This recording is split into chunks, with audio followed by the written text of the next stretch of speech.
materia. Estamos ya muy cerca de terminar. No me atrevería a decir que el próximo miércoles terminamos, porque la verdad es que todavía me falta mucho material, pero creo que cuando mucho será el próximo miércoles y un miércoles más y habremos terminado este personaje. Estoy tratando de ver el calendario, porque en diciembre empezamos a celebrar nuestras noches invernales y entonces ya las temáticas van a cambiar con respecto a las... ¿Sabía usted que estamos a 8 semanas de Navidad? 8 semanas.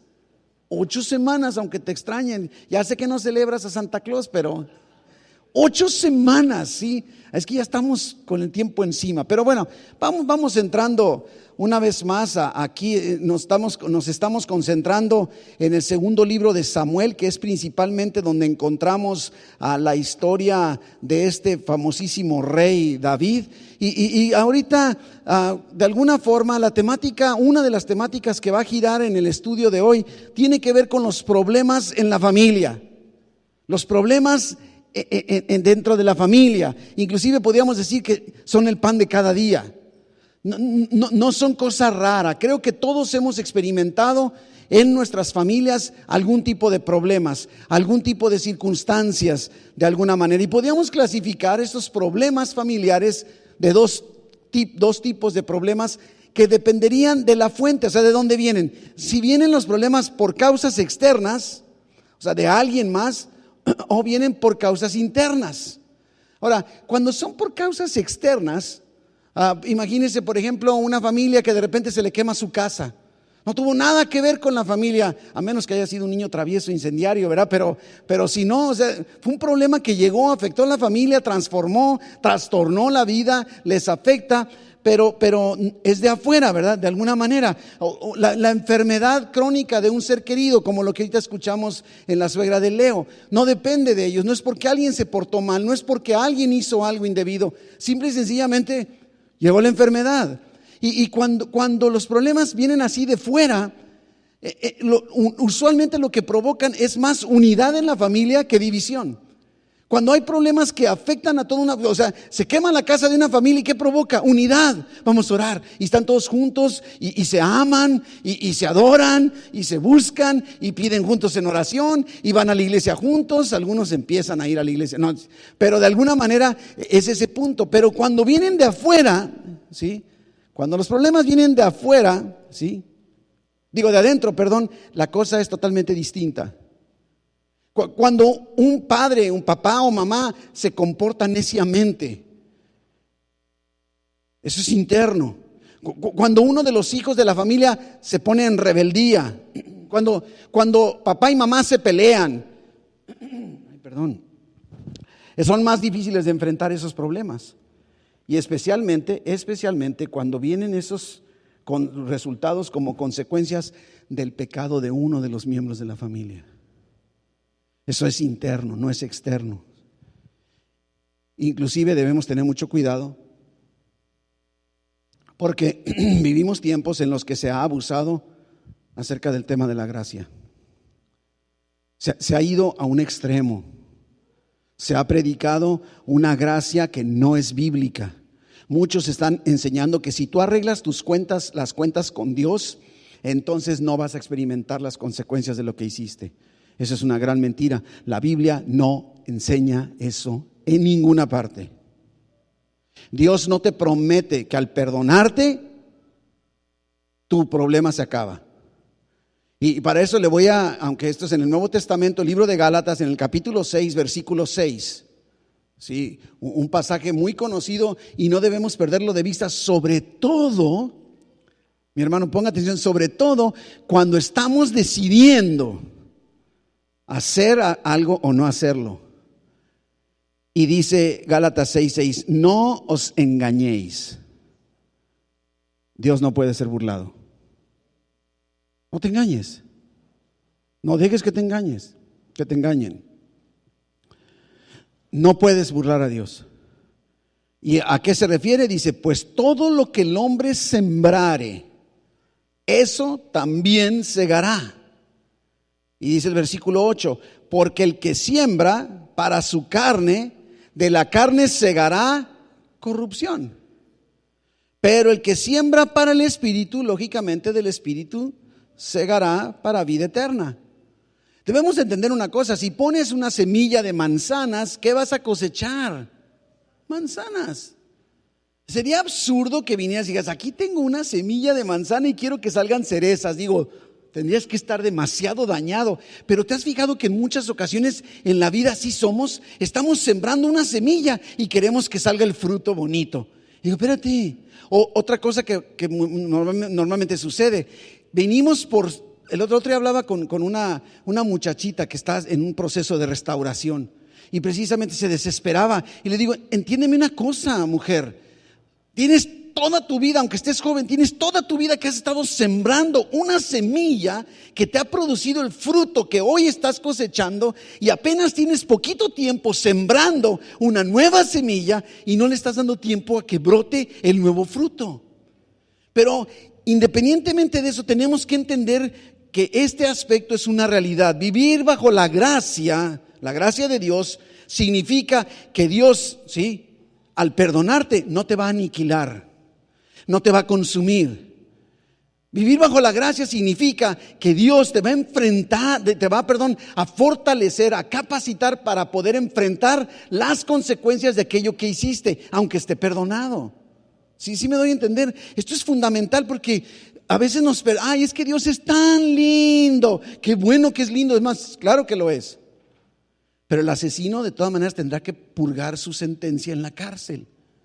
Y a veces pensamos, no sé, que Dios lo saque de la prisión. Bueno, a lo mejor sí lo hace, yo no dudo que pueda hacer un milagro, pero ese no es precisamente. Nunca la gracia significa que las consecuencias van a ser automáticamente removidas. Y lo más triste del asunto es que a veces pasamos por alto que las consecuencias usualmente afectan a toda la familia y no solamente a la persona que decidió mal o que pecó.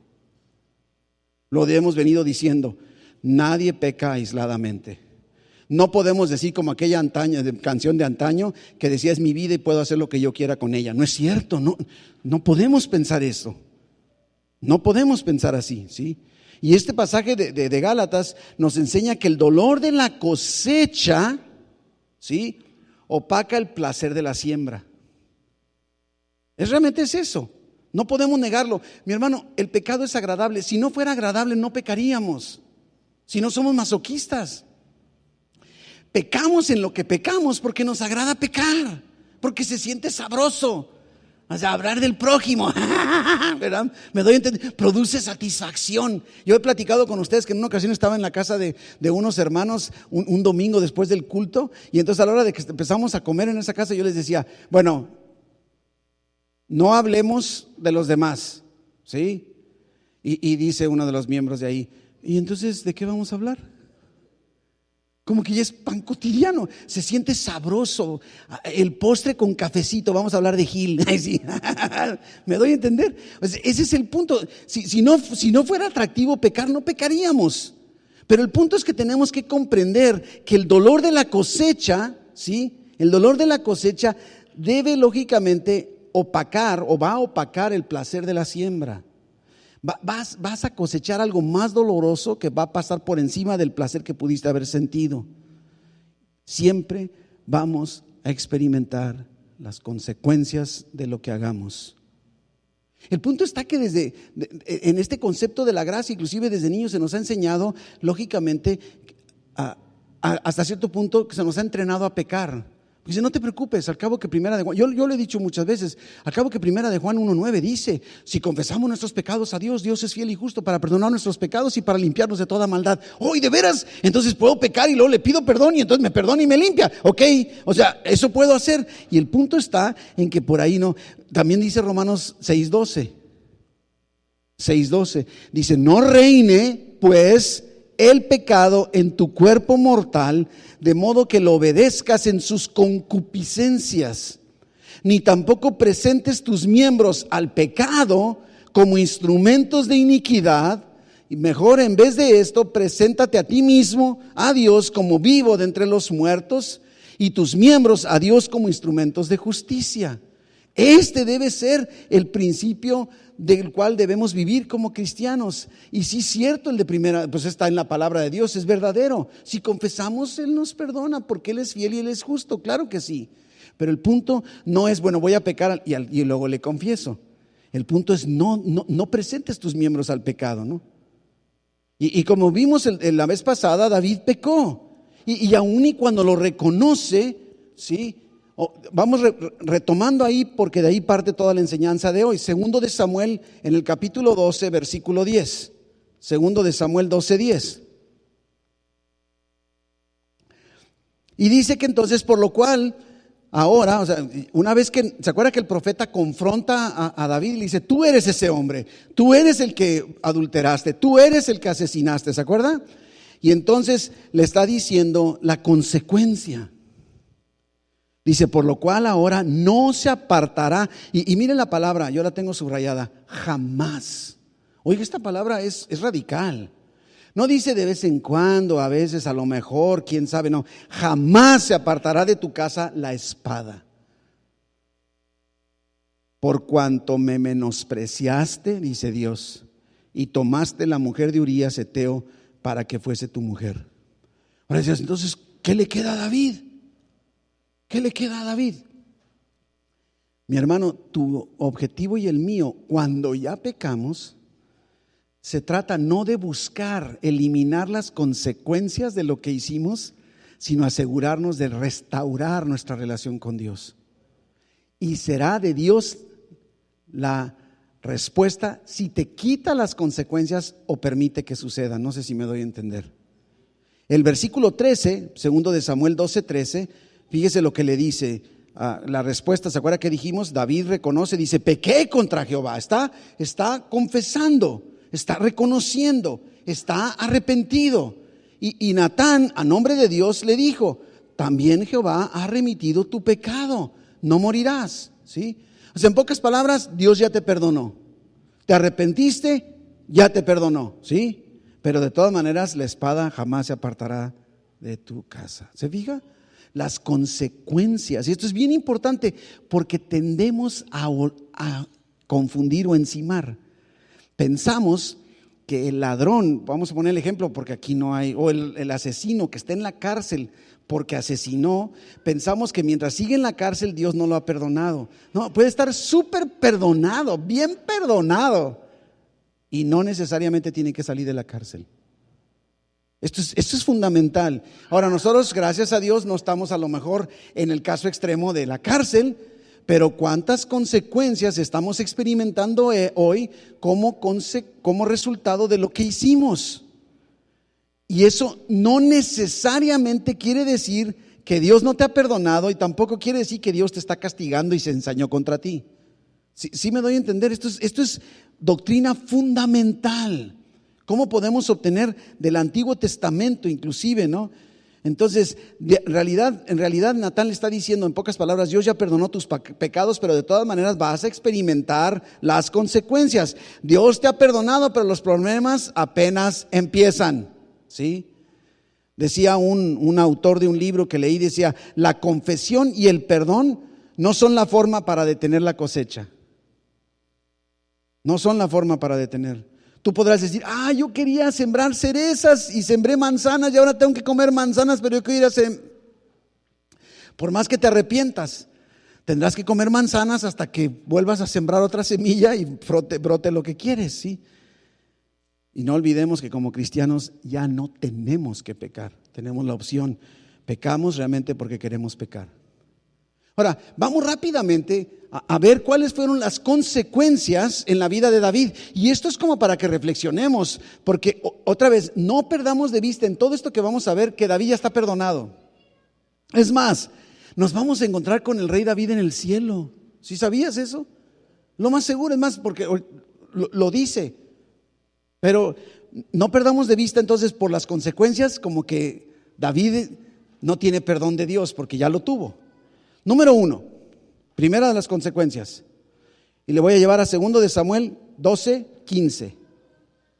Y dice, Natán se volvió a su casa y Jehová hirió al niño que la mujer de Urías había dado a David y enfermó gravemente. gravemente. Ahora, ¿qué hizo David? Para que vea cómo no estamos hablando de un pecador empedernido. Dice versículo 16, entonces David rogó a Dios por el niño y ayunó David. Mire, oró, ayunó y entró y pasó la noche acostado en tierra, o sea, en el piso, postrado, clamando, sin tomar nada. Tú dices, no, ya, o sea, ¿cuántas veces? Sí, orando, ayuna, verás cómo se va a obrar un milagro. Sí, sí puede ser, pero Dios ha determinado que una de las tantas consecuencias, más le voy a contar hoy 8 consecuencias, mínimo 8 consecuencias del pecado de David. Entonces, al final de cuentas, ¿y qué sucedió? El niño muere. Mire versículo 18. Al 7º día murió el niño. Mi hermano, con todo y oración y ayuno y arrepentimiento, sentimiento de culpa y búsqueda de Dios y viendo y analizando sus consecuencias, el niño, ¿Dios pudo haber sanado al niño? Sí.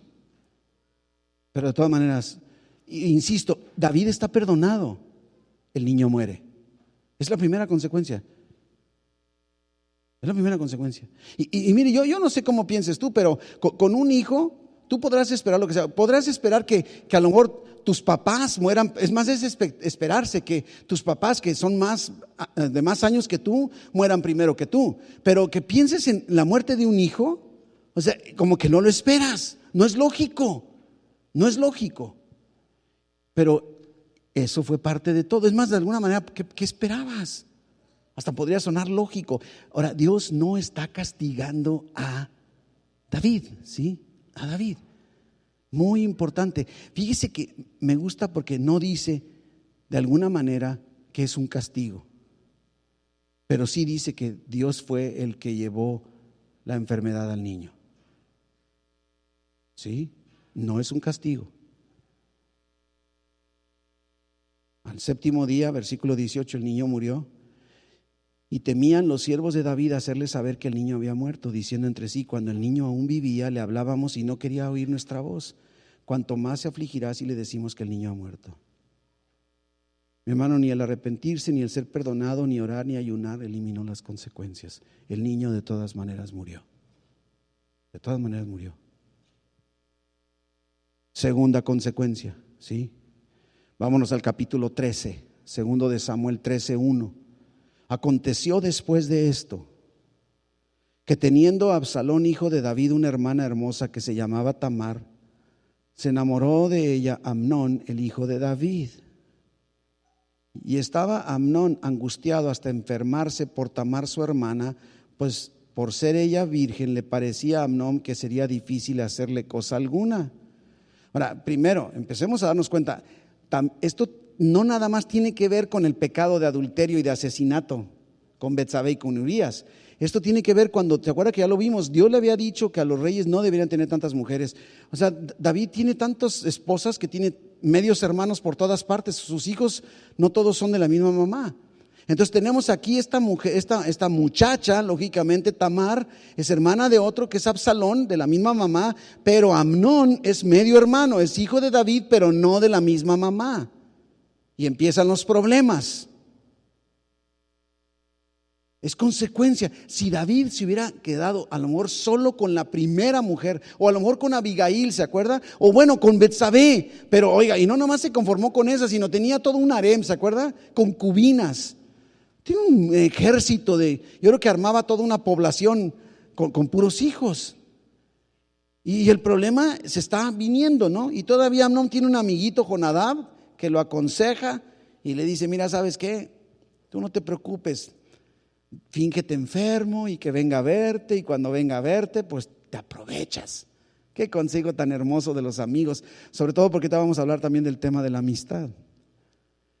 El versículo 11, estamos adelante ahí, 2 Samuel 13:11, dice que cuando ella se las puso delante, o sea, lógicamente le puso de comer, porque le dijo, ven, tráeme de comer, que tú súbeme, que se vayan todos, tengo hambre, estoy enfermo, no me puedo mover, tráeme la charola de comida. Ella lo trae y él le dice, ven hermana mía, acuéstate conmigo. Ella entonces le respondió, no hermano mío, no me hagas violencia. Y esto implica que la estaba jaloneando. porque no se debe hacer así en Israel. No hagas tal vileza. Y lo triste es que una vez que logró su cometido, porque mira el versículo 14, dice: él no la quiso oír, sino que pudiendo más que ella, la forzó y se acostó con ella. Y mira lo que dice el versículo 15: luego la aborreció Amnón con tan gran aborrecimiento que el odio con que la aborreció fue mayor que el amor con que la había amado. Y le dijo a Amnón: levántate y vete. Miren nomás qué romántico. Y así avergonzada, Tamar va con su hermano, su verdadero hermano, su hermano completo, Absalón, en el versículo 20. Tengo que irme brincando por el tiempo. Y le dijo a su hermano Absalón: ¿ha estado contigo tu hermano Amnón? Como que la malició. Otra vez, ¿por qué la malició? Quiere decir que también Absalón algo debió haber hecho para no sé, anticiparse y proteger a su hermana. Pues calla ahora, fíjese nada más, no digas nada. ¿Cuánto escuchamos eso de mujeres, de niños violados y dicen: no digas nada, todo va a pasar, hombre, ya pasó? Y es lo que le está diciendo: no digas nada, calla ahora, hermana mía, es tu hermano. No se angustie tu corazón por esto, como si fuera fácil. Y Tamar, desconsolada, se quedó en casa de Absalón, su hermano. Y yo me pregunto: ¿dónde estaba David? ¿Dónde estaba David? A veces, mi hermano, las consecuencias de nuestro pecado nos hacen distraernos de tal manera que no atendemos otros asuntos y vienen más consecuencias que a lo mejor no tienen nada que ver con aquello, pero me traen tan distraído que sigo cometiendo errores. En este caso, yo digo: ¿qué hizo David? Fíjese lo que dice el versículo 21. Cuidado, porque David se va a enterar, Y luego que el rey David oyó todo esto, se enojó mucho. Ay, David, no seas enojón. Ya, eso fue todo. ¿Sabes que eso fue todo lo que hizo? Ay, este hermano, ¿cómo es posible que haya violado a mi hija? ¿Por qué mi hijo viola a mi hija? Y ya, se acabó. Eso fue todo. Y yo me pregunto: ¿en dónde tienes la cabeza, David? ¿En dónde? Solo hizo su berrinche. No mandó llamar a nadie, no corrigió a nadie, no castigó a nadie, no exhortó a nadie, no hizo absolutamente nada, ¿sí? Es que esa consecuencia número 2 es que uno de sus hijos viola a una de sus hijas. Número 3, las consecuencias, versículo 22. Mas Absalón no habló con Amnón ni malo ni bueno, se quedó calladito. Otra vez, ¿por qué?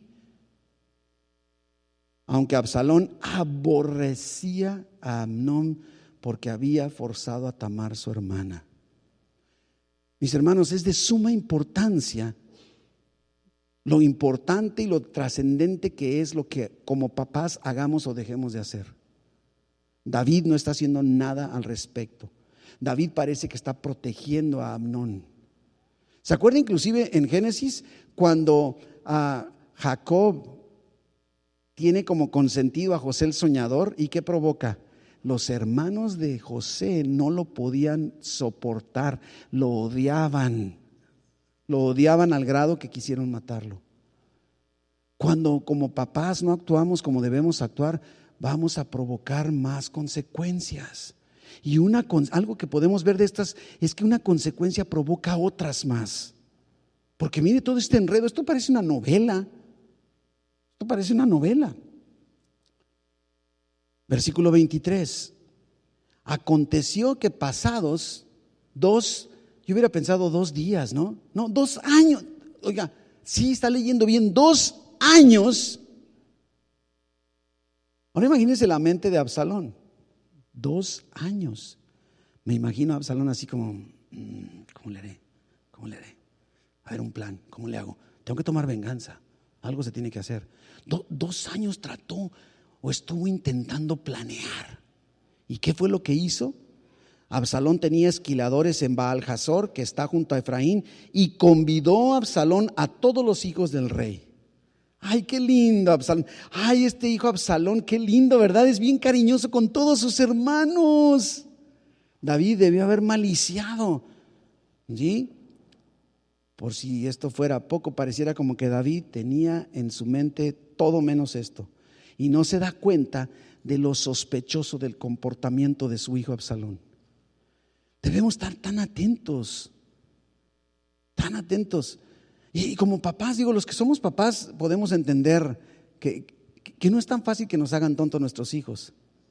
Yo recuerdo hace muchos años que mi mamá en una llamada, es que aquí está mi mamá, pero en una llamada de atención que me estaba dando, yo estaba niño, ya me porto bien, ¿sí?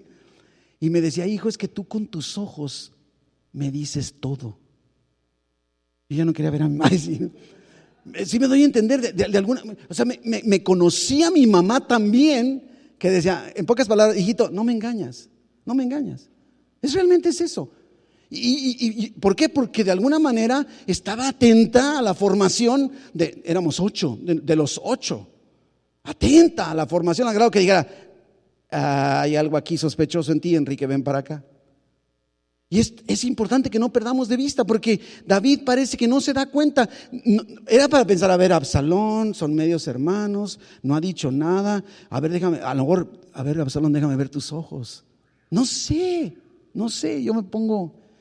Versículo 24, segundo de Samuel 13, 24. Vino Absalón al rey, mire, y dijo, he aquí tu siervo tiene ahora esquiladores. Yo ruego que venga el rey y sus siervos con tu siervo. Entre paréntesis, como si dijera, aunque tú no vengas, no me importa, lo que quiero es que venga mi enemigo, hermano, ¿verdad? No sé. Y respondió el rey a Absalón, no, hijo mío, no vamos todos, para que no te seamos gravosos. Y aunque porfió con él, no quiso ir, pero lo bendijo. Lo bendijo. Qué lindo Absalón, cariñoso, quiere que papi esté en la fiesta.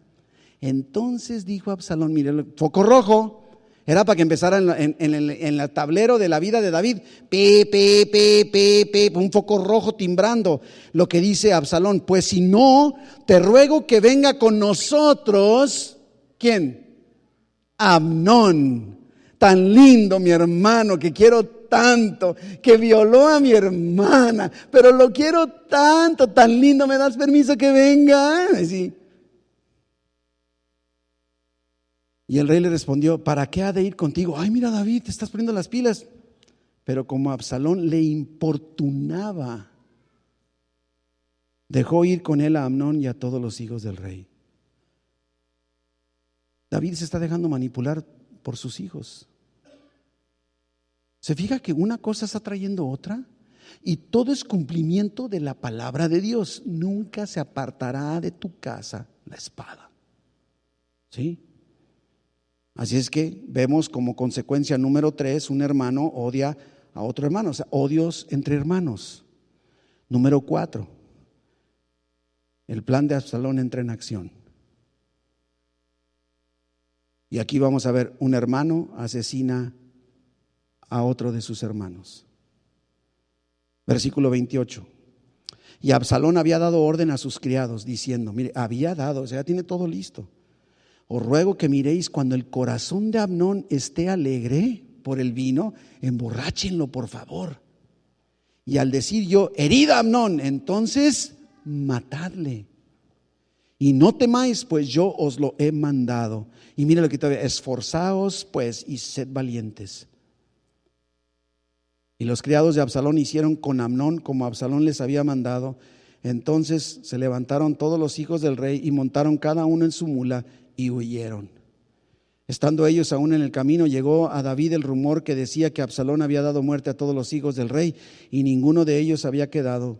Pero sabemos que después le aclaran que no era cierto y solo fue Amnón. Ni siquiera Absalón tuvo el valor de él mismo ejecutar a su hermano. Mandó como todo un mafioso. Todo es así, o sea, tenía un matón, tenía guaruras. Sus guardias, ¿saben qué? Échenselo. Es más, pero para que no les cueste trabajo, emborráchenlo. Y ya que esté bien borracho, mátenlo. Ya no más. Asesinato. Número 5, viene la rebelión. Versículo 37. Mas Absalón huyó y se fue a Talmai, hijo de Amiud, rey de Gesur, y David lloraba por su hijo todos los días. Así huyó Absalón y se fue a Gesur y estuvo allá, mire, 3 años. ¿Se fija cómo es fácil? Pasa el tiempo y nadie hace nada. David no hace nada. 3 años, más 2 que había pasado Absalón maquinando. Estamos hablando de una violación de 5 años atrás. Y David todavía así como, mi hijo, lo quiero tanto. Está bien que lo ames, pero no has hecho nada al respecto para corregir. El tiempo pasa. Era suficiente tiempo como para que David hubiera hecho algo. Ahora vayas al capítulo 14. Estamos en 2 de Samuel, al 14, versículo 23. Se levantó luego Joab y fue a Jesús y trajo a Absalón a Jerusalén. Mas el rey dijo: váyase a su casa y no vea mi rostro. Miren nomás, qué papá tan estricto. Y volvió Absalón a su casa y no vio el rostro del rey. David nunca confrontó. A ver, ven para acá, hijo, siéntate aquí. ¿Sabes que lo que hiciste esto? ¿Se fija? ¿Se acuerda que Dios por eso juzgó al sacerdote Elí? Por eso juzgó inclusive al mismo Samuel. Dice: porque no estorbaste a tus hijos de pecar. Yo les he dicho como papás, ¿sabes qué? Tenemos que ser papás estorbadores, en el sentido bueno de la palabra. Estórbale a tus hijos para que no pequen. Estórbales. Escuchaba de una criatura que decía: no, es que mis papás me obligan a estar orando y me obligan a estar leyendo la Biblia y quieren que venga a la iglesia y que yo ya esté cansado. ¿O sabes qué? Y los papás así es que no saben. ¿Sabes qué? Síguelo obligando. Síguelo obligando. No, me estoy hablando de una niña menor de edad, no estoy hablando ya de alguien. Síguela obligando. Así de fácil, ¿no? Había suficiente tiempo y no hizo nada. Dice el versículo 28, ahí en 14:28, y estuvo Absalón por espacio 2 años en Jerusalén. Otros 2 años, ya van 7.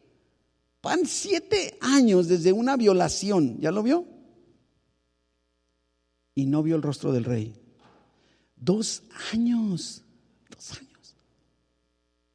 ¿Sabe lo que representa? O sea, 2 años que tu hijo viva en la misma ciudad que tú siendo el rey, y que no veas a tu hijo y no le permitas que te vea. Algo está mal. ¿Se fija? No sé, yo quiero pensar que lo que traía David era una culpa que todavía no podía soportar. Cuando no comprendemos bien el perdón de Dios y confundimos la falta de perdón con las consecuencias, entonces vivimos bajo culpa. Tenemos que aprender a decir: yo confesé, recibí perdón y ahora Dios dame fortaleza para enfrentar las consecuencias de mi estupidez. Tenemos que pensar así. Y entonces caminas en fortaleza, sin culpa, no porque no hayas hecho algo, sino porque ya fuiste perdonado. Inclusive dice lo que leímos de 1 de Juan 1:9: no solo perdona, sino te limpia de toda maldad. Sí, deja la pizarra en blanco. Y luego viene, lógicamente, el número 6, un hijo que conspira contra su padre. Y otra vez usted puede leer con calma todos estos capítulos en casa. En realidad tengo que ser muy rápido. Aquí la historia es larguísima, ¿no? Muy buena, por cierto, pero en el capítulo 15, el versículo 1, 2 de Samuel 15:1, dice: aconteció después de esto que Absalón se hizo de carros y caballos y 50 hombres que corriesen delante de él. Y se levantaba Absalón de mañana y se ponía a un lado del camino junto a la puerta. Y a cualquiera que tenía pleito y venía al rey a juicio, a Absalón le decía: hey, ven para acá, ¿de qué ciudad eres? Y él respondía: tu siervo es de una de las tribus. Entonces Absalón le decía, versículo 3: mira, tus palabras son buenas y justas, mas no tienes quien te oiga de parte del rey. Qué injusticia, el rey no te hace caso. ¿Se fija? Y decía Absalón: ¿quién me pusiera por juez en la tierra, para que viniesen a mí todos los que tienen pleito o negocio, que yo les haría justicia? Este es un complot, verdadero, no como el de López Obrador. Es un verdadero complot de Absalón en contra de su papá. Está conspirando en contra, al grado que usurpó el reino y David tuvo que salir huyendo. Todo un rey con tanto poder, con tanta riqueza, y sale huyendo porque su propio hijo, se le sublevó. Y luego, número 7, viene una especie de que podríamos llamarle como consecuencia infidelidad matrimonial. Dice,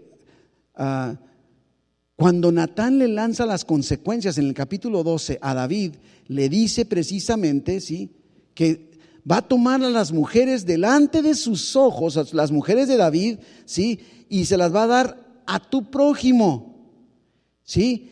Y dice, ese prójimo va a dormir con tus mujeres a la vista del sol. Ya estaba la sentencia y ya hemos aprendido suficiente para saber que cuando Dios dice algo, lo cumple. Lo cumple.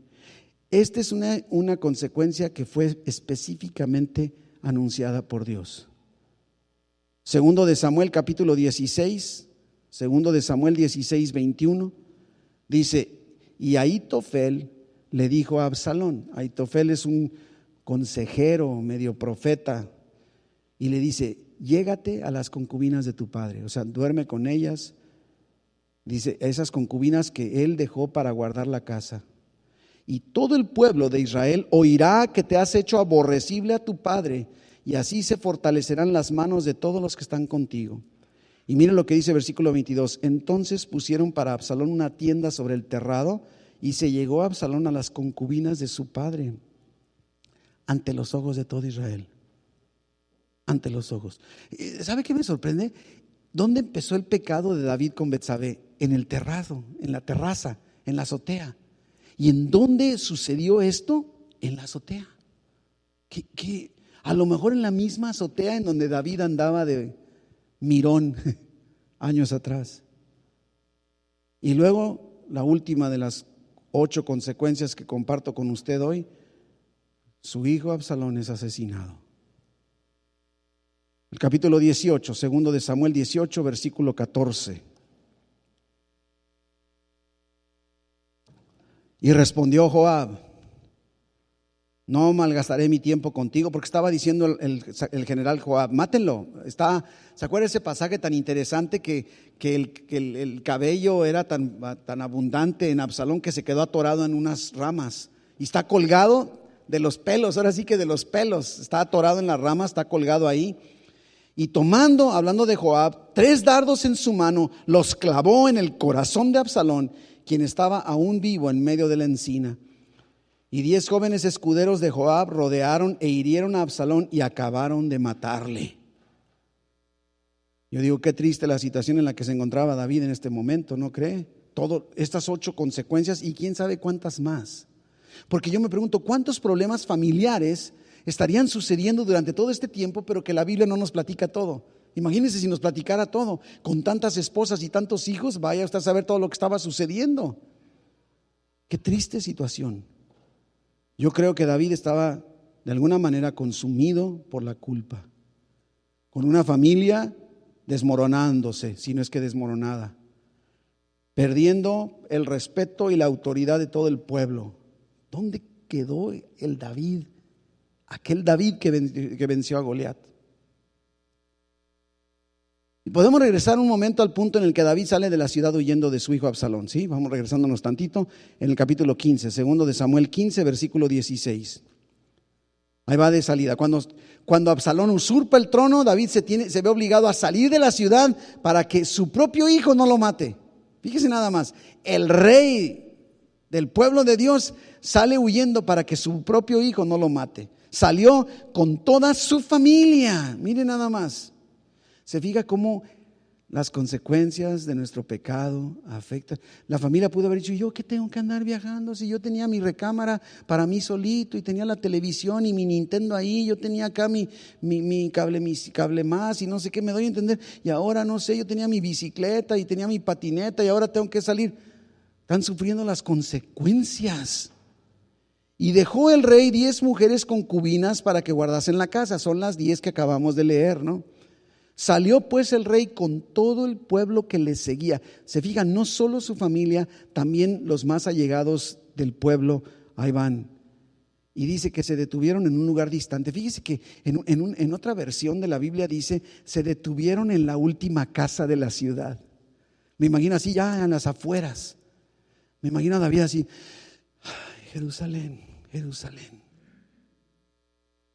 Y es en estos momentos difíciles, y voy a dar un giro hablando después de las consecuencias, voy a dar un giro en que a pesar de las consecuencias, qué importante es tener a quien recurrir, ¿sí? Cuán importante es contar con amigos que nos apoyen. Pues en medio de toda esta turbulencia, a pesar de que son consecuencias de sus acciones, Dios le provee a David personas que le ayuden. Y vamos viendo rápidamente. Uno, Itai Geteo, ¿sí? Dice versículo 18, segundo de Samuel 15, 18, dice que todos sus siervos pasaban a su lado con todos los cereteros y peleteos y todos los geteos, 600 hombres que habían venido a pie desde Gat. Fíjese, Gat. ¿Qué le suena a Gat? De ahí era ¿quién? Goliat. Fíjese nada más. Ahora tiene un amigo de allí. E iban delante del rey, y dijo el rey a Itai Geteo: ¿para qué vienes tú también con nosotros? Vuélvete y quédate con el rey, porque tú eres extranjero y desterrado también de tu lugar. Ayer viniste y he de hacer hoy que te muevas para ir con nosotros. En cuanto a mí, yo iré a donde pueda ir. Tú vuélvete y haz volver a tus hermanos, y Jehová te muestre amor permanente y fidelidad. ¿Y qué responde Itai? Porque David le está ofreciendo una salida fácil. Regrésate a la comodidad, vete a tu casita otra vez. Versículo 21. Respondió Itai al rey diciendo: vive Dios y vive mi señor el rey, que o para muerte o para vida, desde donde mi señor el rey estuviere, ahí estará también tu siervo. Oiga, este es un amigo en las buenas y en las malas. O sea, aunque me muera, donde tú estés hoy voy a estar. Es un amigo del cual no sabemos nada. Antes, es la primera vez que aparece Itai en la Biblia. No sabemos nada. ¿Y sabe qué veo? Así son los buenos amigos. Que aunque nadie se dé cuenta, aunque no ande presionando, yo soy amigo de, aunque nadie se dé cuenta, cuando vienen los problemas surgen los verdaderos amigos. Y es cuando los malos amigos se esfuman. Verdadero amigo. Y entonces, versículo 22, David le dijo a Itai: ven pues, y pasa. Y pasó Itai Geteo y todos sus hombres y toda su familia. Mire hasta dónde está impactando las consecuencias del pecado de David. Pero tiene amigos. Qué bonito. Segundo paquete de amigos. Encontramos a dos hombres, Sadoc y el otro se llama Abiatar. Versículo 23. Y todo el país lloró en alta voz. Pasó luego toda la gente el torrente de Cedrón, o sea, el arroyo. Asimismo pasó el rey, y todo el pueblo pasó al camino que va al desierto. Y he aquí también iba Sadoc, y con él todos los levitas que llevaban el arca del pacto de Dios, y asentaron el arca del pacto de Dios. Y subió Abiatar, que es el segundo amigo, después que todo el pueblo hubo acabado de salir de la ciudad. Estos dos hombres, Sadoc y Abiatar, son levitas, son sacerdotes, son los responsables de que se transporte el arca, ¿sí? Versículo 25, pero dijo el rey a Sadoc: vuelve el arca de Dios a la ciudad. Si yo hallare gracia ante los ojos de Jehová, él hará que vuelva y me dejará verla y a su tabernáculo. Y si dijere: no me complazco en ti, aquí estoy, haga de mí lo que bien le pareciere. ¿Sabe qué? Aquí empezamos o encontramos otro indicador más, el corazón verdadero de David. ¿Por qué Dios hablaba de un varón conforme a mi corazón? Decía Dios. Miren lo que está diciendo: suceda lo que suceda, reconozco que esto es consecuencia de mi pecado, que haga Dios. ¿Se acuerda de Job? ¿Se acuerda de Job? Dios me dio, Dios me quitó, sea el nombre de Jehová bendito. Es parte de lo que yo estoy escuchando, que haga de mí lo que bien le pareciere. Está reconociendo además David la conexión que existe entre el arca y la presencia de Dios. Y está respetando todo esto. Versículo 27. Dijo además el rey al sacerdote Sadoc: ¿no eres tú el vidente, o sea, profeta? Vuelve en paz a la ciudad, y con vosotros vuestros dos hijos, Ahimás tu hijo y Jonatán el hijo de Abiatar. Mirad, yo me detendré en los vados del desierto hasta que venga respuesta de vosotros que me dé aviso. ¿Y qué hicieron Sadoc y Abiatar? Versículo 29. Volvieron el arca de Dios a Jerusalén y se quedaron allá. Obedecieron al instante. Qué buenos amigos, que están dispuestos a sacrificar su comodidad. Encontramos Tercero, a Husai arquita. Versículo 30.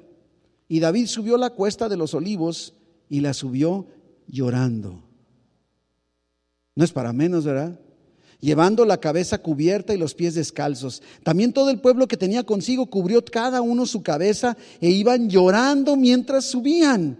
Y dieron aviso a David diciendo: Aitofel, que es el consejero, ¿se acuerdan de Absalón?, está entre los que conspiraron con Absalón. Entonces dijo David: entorpece ahora, oh Jehová. Mire, entendamos una cosa: a pesar de que David sabe que está experimentando las consecuencias, está platicando, está orando, está dependiendo de Dios. Esto es porque a veces, insisto, estamos sufriendo las consecuencias de nuestro pecado y como que estamos avergonzados y no queremos ni hablar con Dios, creemos que nos está castigando.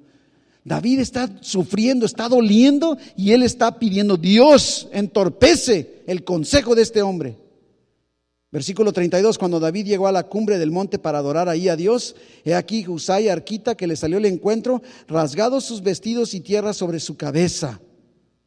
Ahora, algo que quiero que vea: ¿quién era Husai? El versículo 37 nos dice que era amigo de David. Amigo de David.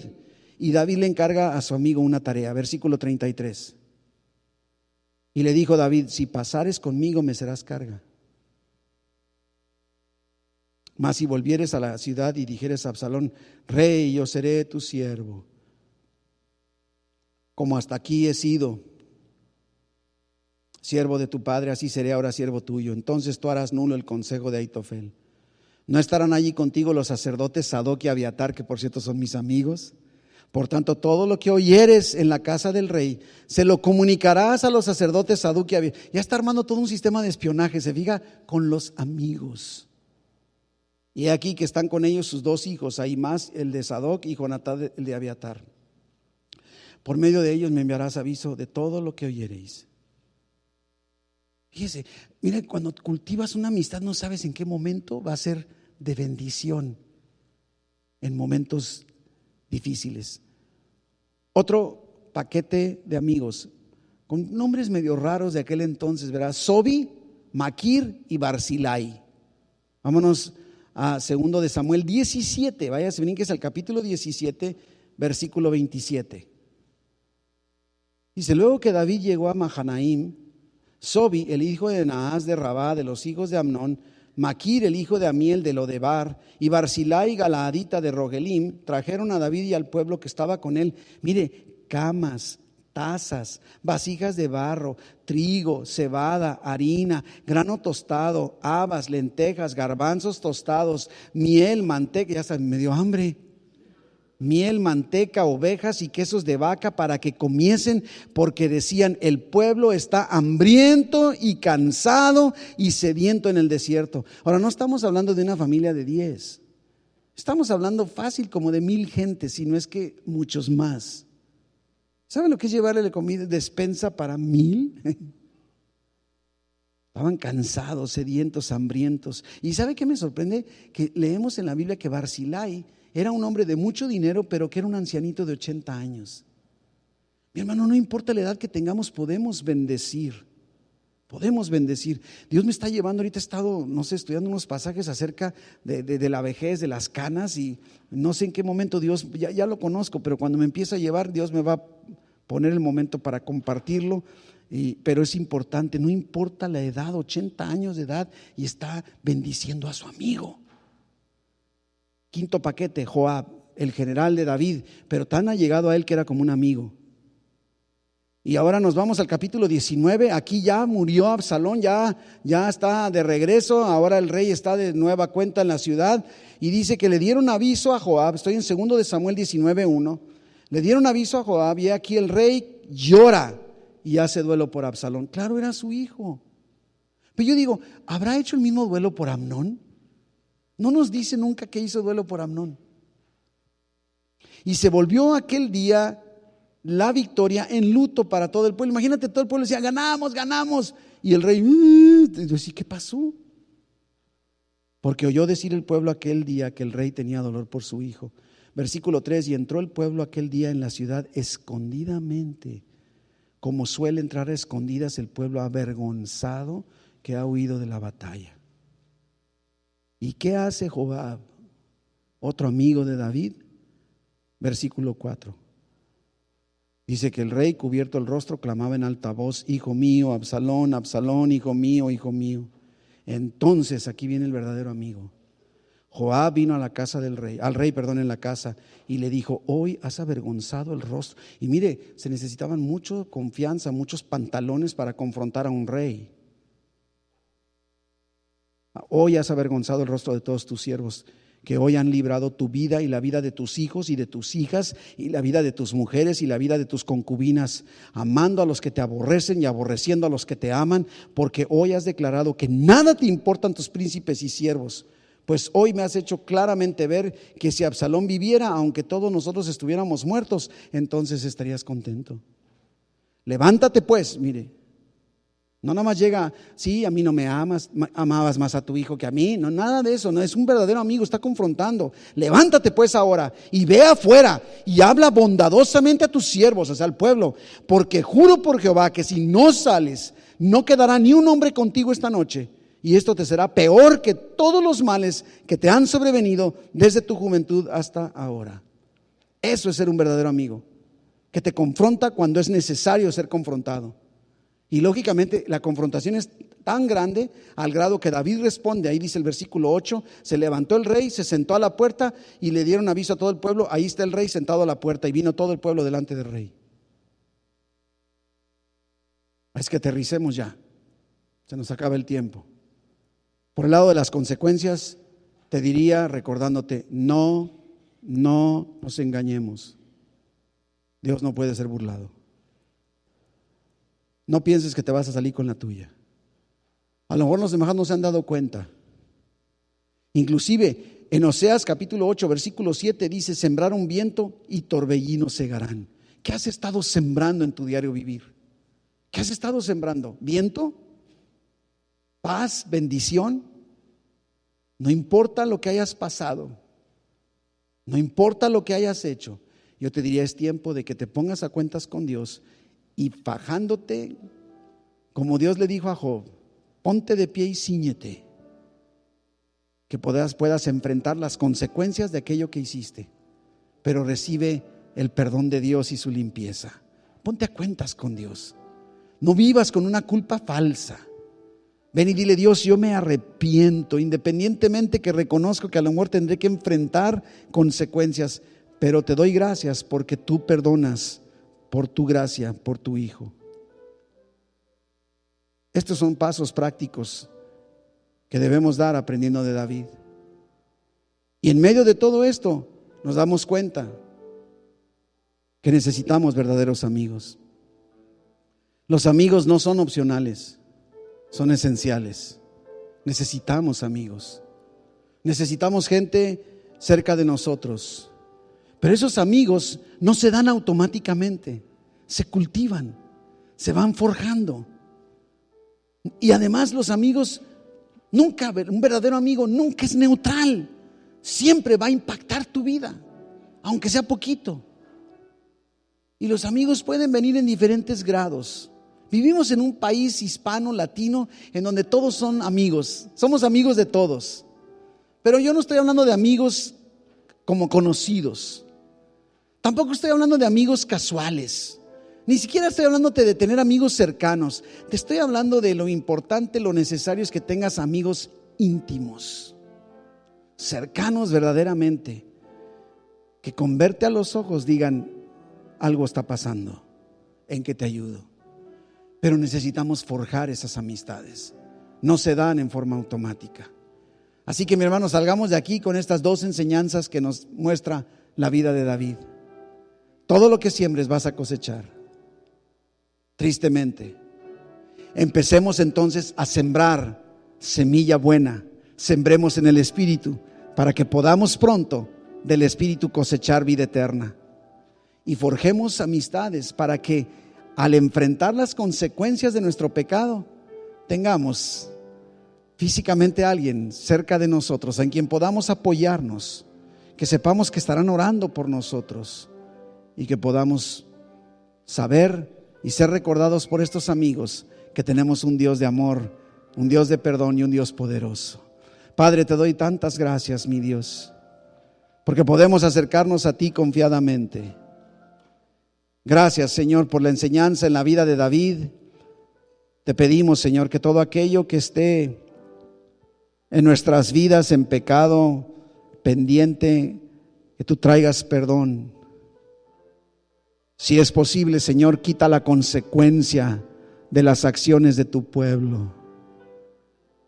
Pero si es tu voluntad que las enfrenten conforme a tu ley de la siembra y la cosecha, dales de tu fortaleza, de tu presencia, mi Dios, de tu perspectiva en medio de todo esto, y provéeles verdaderos amigos para que juntos puedan caminar sabiendo, Señor, que ese amigo ha sido puesto por ti para ayudarles a sostenerse.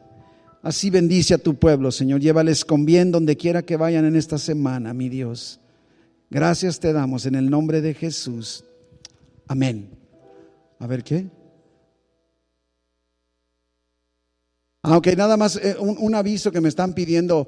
Si usted quiere tener las notas del sermón dominical, inclusive hasta de las notas no, nada más del domingo, usted póngase en contacto aquí con nuestra hermana Silvia o su esposo Cuthberto para que le dé usted su correo y le puede estar llegando el apunte, el bosquejo para que tenga las notas, y ellos le pueden también decir cómo tenga el audio para que cuente con todo en forma gratuita, ¿sí? Gracias, Señor, por tu palabra. ¿Por qué no nos ponemos de pie para despedirnos con un último canto? Amén.